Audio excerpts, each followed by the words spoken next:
You notice it before anyone else in the room does. A slight pause before your friend answers. A shift in someone's tone that doesn't match their words. The way a coworker's smile arrives half a second too late, like it had to be summoned rather than felt.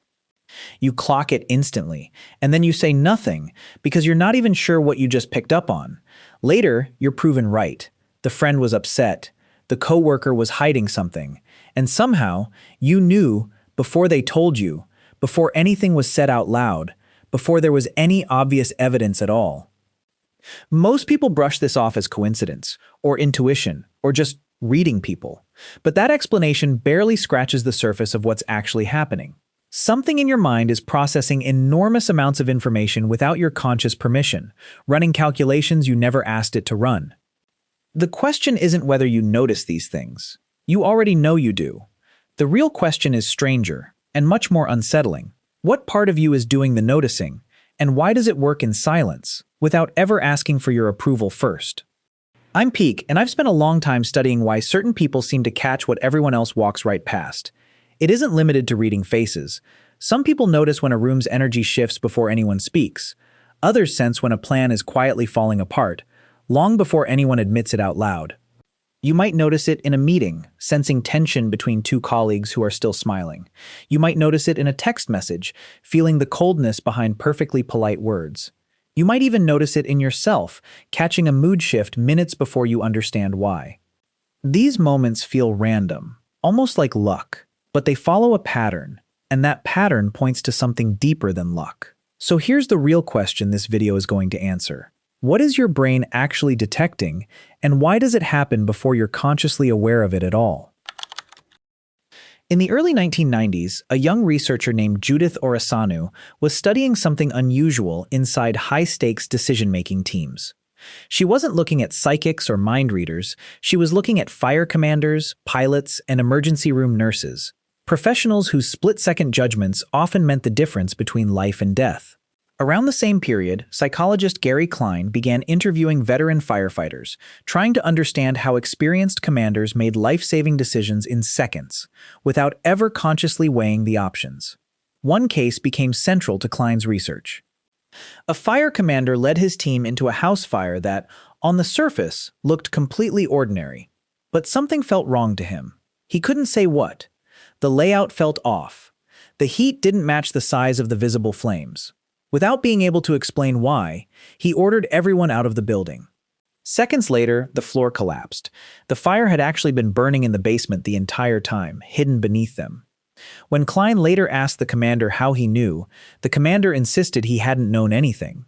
He said it felt like a sixth sense, an unexplainable pull to leave. But Klein didn't accept that answer. He kept digging, and what he found reshaped how psychologists understood expert intuition entirely. The commander wasn't guessing. He was pattern matching. Years of experience had trained his brain to notice subtle inconsistencies, heat that didn't align with visible flames, a silence where there should have been more noise, tiny details that never registered consciously but were absolutely being processed underneath the surface. This story matters because it reveals something uncomfortable about intuition. It isn't magic, it isn't mystical. It's actually a highly compressed form of learning, one that operates faster than conscious thought, built from thousands of small experiences your mind has quietly cataloged without ever announcing it to you. That commander wasn't reading minds. He was reading patterns. Patterns his brain had learned to notice long before his conscious mind caught up. Which means the moments where you sense something is wrong might not be random flashes of insight. They might be your own accumulated experience, finally speaking up. But if that's true, an unsettling question remains. What exactly is your brain calculating, and how is it doing this without your permission? What Gary Klein eventually named this process was recognition-primed decision-making, and it explains far more than firefighting instincts. The idea is simple, but its implications are not. Your brain doesn't wait to consciously analyze a situation before reacting to it. Instead, it constantly compares what you're currently experiencing to thousands of similar situations stored from your past. This comparison happens beneath awareness, in a layer of processing psychologists often call implicit or automatic cognition. You don't feel it working, but it's working constantly, scanning for anything that resembles a pattern you've encountered before. Think about the last time you sensed someone was lying, even though their words sounded perfectly normal. Your conscious mind heard the sentence, but another part of your mind was simultaneously comparing their tone, their timing, their micro-expressions against a private archive built from years of human interaction. This is why experienced doctors can sometimes sense something is wrong with a patient before test results confirm it. Their trained perception picks up subtle irregularities that haven't yet been consciously labeled as symptoms. The brain notices before language catches up. Neuroscience research suggests this rapid pattern recognition draws heavily on regions like the basal ganglia and areas associated with implicit memory, systems that specialize in learned, automatic responses rather than deliberate reasoning. Researchers are still mapping exactly how these systems interact, and it would be inaccurate to claim any single brain region is fully responsible. What is clear is that intuition isn't separate from thinking. It's compressed thinking, built from repetition, stored as feeling instead of explicit fact. But here's what makes this more than just clever biology. If your brain is constantly running silent pattern recognition, then something is deciding which patterns matter enough to alert you. And that selection process reveals something deeper about who you are. The first reason your brain notices what others miss comes down to something surprisingly ordinary: repeated exposure. Years of pattern building show up as specific, recognizable habits, ones you've probably never labeled before. Sign 1. You catch a pause before someone answers, and you instantly sense they're deciding what version of the truth to give you. Sign 2. You notice when someone's words and tone don't match, even when their sentence sounds completely fine. Sign 3. You remember small inconsistencies in a story days later, when everyone else has already forgotten the details entirely.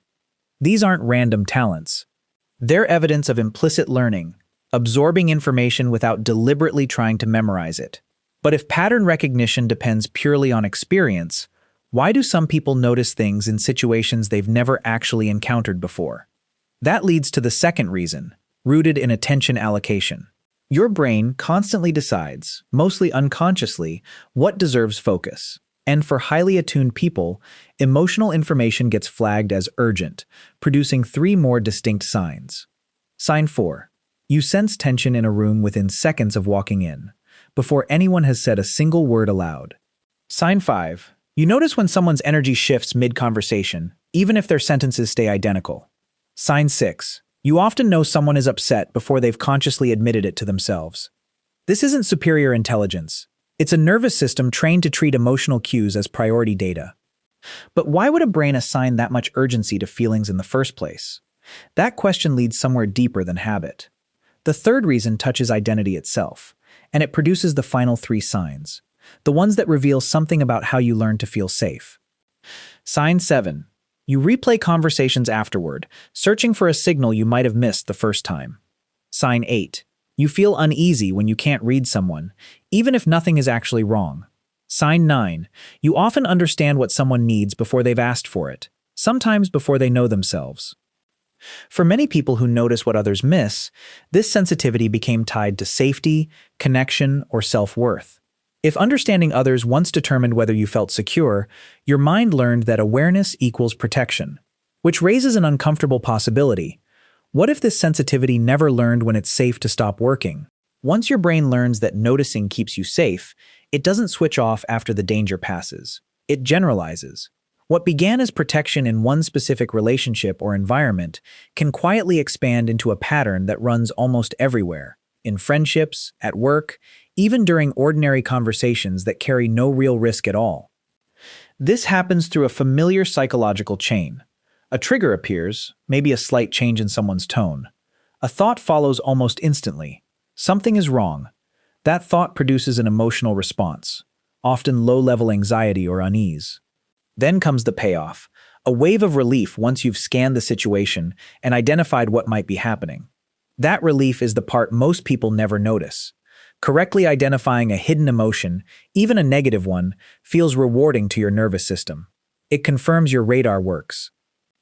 Over time, this reinforces the entire cycle, teaching your brain that constant scanning is worth the effort, even in situations that never actually required it. This is why simply telling someone to relax or stop overanalyzing rarely works. You're not dealing with a single stray thought. You're dealing with a learned response, reinforced repeatedly, stored as an automatic reaction rather than a conscious choice. Consider someone who grew up needing to predict a parent's mood shifts. Decades later, they might still scan a partner's tone during completely calm conversations, bracing for conflict that isn't actually forming. The environment changed. The internal pattern didn't receive the update. The same thing can happen after a painful breakup, a betrayal, or a professional environment where being caught off guard once had real consequences. Your mind doesn't automatically distinguish between past danger and present safety. It simply remembers that vigilance once helped and keeps applying it. This is not a flaw in character. It's how learning systems work.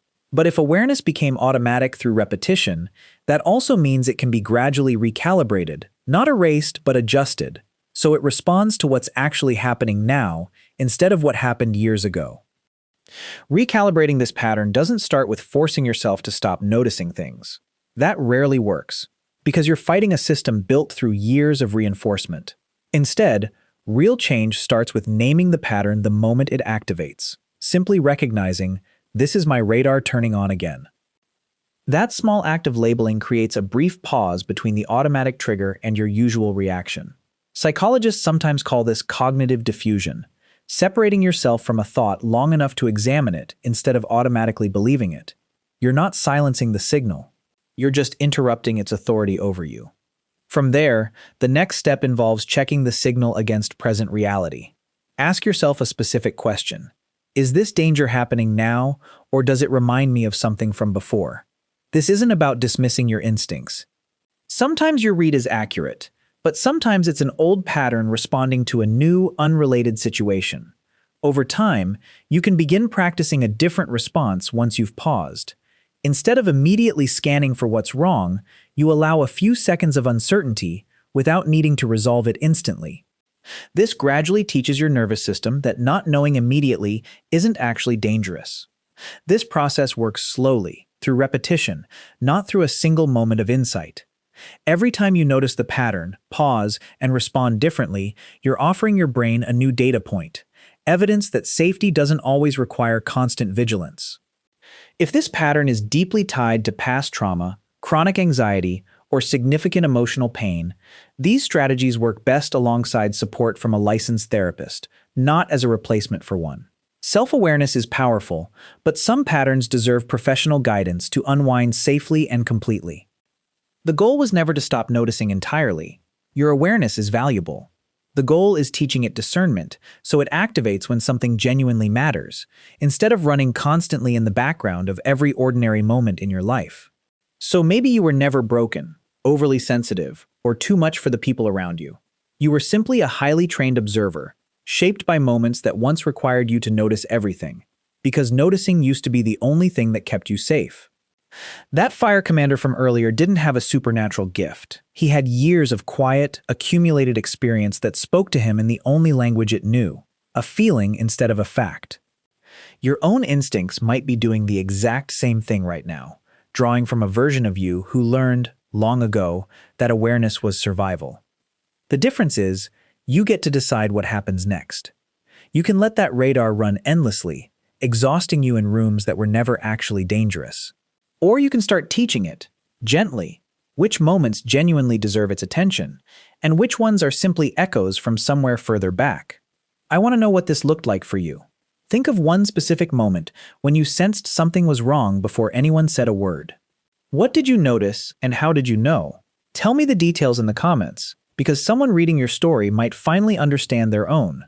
If this video helped something click into place, share it with someone who's always been called too perceptive, too intuitive, or too aware for their own good. And if you want more videos that decode the quiet patterns running underneath your everyday behavior, subscribe to Peak Psychology. I'm Peak, and next time, we're going deeper into a pattern almost everyone has, but almost no one has ever been taught to recognize in themselves.